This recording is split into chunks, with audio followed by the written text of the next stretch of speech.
अस्सलाम वालेकुम नाज़रीन, कैसे हैं आप लोग। आज भी मैं आपसे रेसिपी शेयर कर रही हूँ। वो है सरसों का साग।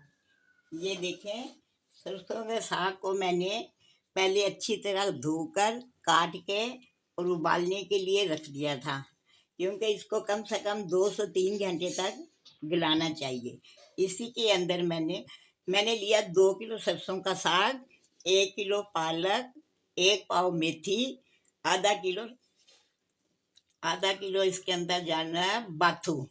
इसके बाद मैंने 10 से 15 लिए हरी मिर्चें। ये देखिए इसके साथ ही गल गई हैं। मैंने एक पीस लिया है इतना बड़ा अदरक का।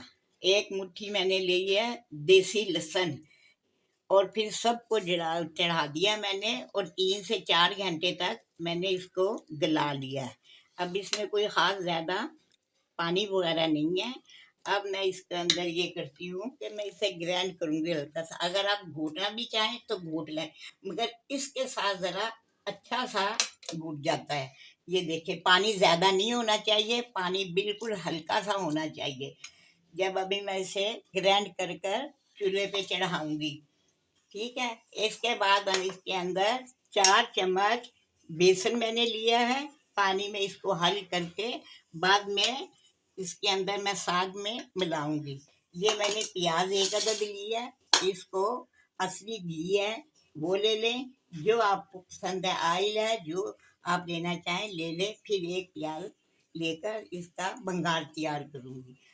अब मैं आपके सामने इसे ग्राइंड करूंगी। इतना भी नहीं करना ग्राइंड कि बहुत ज़्यादा बारीक ना हो जाए, थोड़ा सा बस आपने 1-2 दफ़ा घुमाना है, ठीक है। अब मैं इसको थोड़ा थोड़ा डाल के करिएगा, ज़्यादा डालेंगे तो फिर वो ज़्यादा घुमाना पड़ेगा। बस इतना सा, ये समझे 2 चम्मच, ठीक है। अब मैं इसको ग्राइंड कर रही हूँ। ये लीजिए, मैंने इसको ग्राइंड कर लिया है। ज़्यादा नहीं, हल्का हल्का ग्राइंड करना है। घोटना चाहे तो घोट भी लें, मगर ये अब इसको जो नहीं, मैंने अभी इसको ग्राइंड करने के बाद इसमें हल्का सा पानी होता है। ये देखें, इसके अंदर पानी है। अब इसको मैं कम से कम 15 से 20 मिनट के लिए नमक डालकर और चूल्हे पर रखा रहने दूंगी। इसमें लाल मिर्चें नहीं डलती है, इसमें मैं हरी मिर्चें ही डालती हूँ, ठीक है। अब ये पानी इसका खुशक हो जाएगा, फिर आगे मैं आपको बाद में जब डालूंगी लहसुन आपको बता दूँ।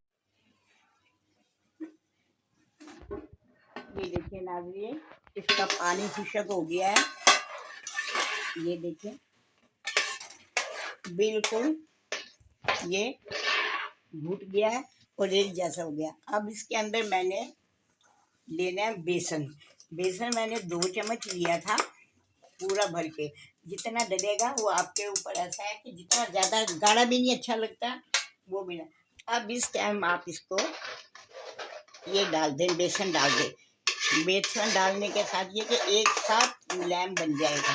बराबर चम्मच हिलाइएगा, बराबर चला के आप इसको अच्छी तरह इसके अंदर मिक्स कर लें, ठीक है।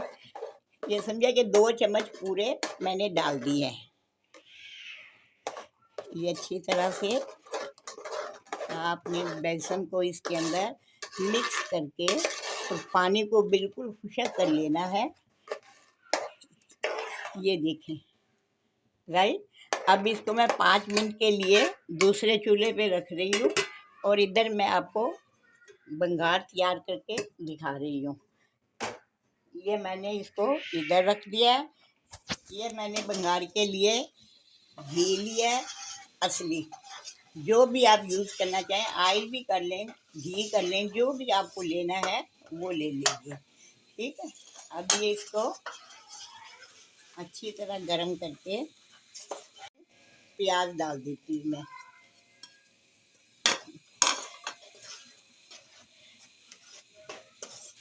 अभी ये हल्की ब्राउन करनी है, ज़्यादा तेज़ नहीं करनी। ये देखें प्याज लाल हो गई है, बस ऐसी लाल करनी है, ज़्यादा नहीं करनी।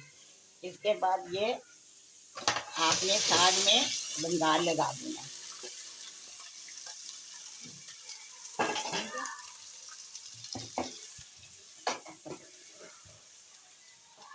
अब अच्छा सा सारे साग को इसके अंदर मिक्स कर दें ताकि ऑयल सारे साग में अच्छी तरह मिक्स हो जाए। ये अब देखिए बेसन डालने के बाद इसमें मिलानियत आ जाती है। अब कोई पानी वानी कुछ नहीं रहा और साग लगा दिया, तड़का लगा दिया मैंने साग के अंदर और ये अब बिल्कुल रेडी है। अब मैं इसे डिश आउट कर रही हूँ। आप भी ज़रूर बनाइएगा, कोई मुश्किल नहीं है बनाना।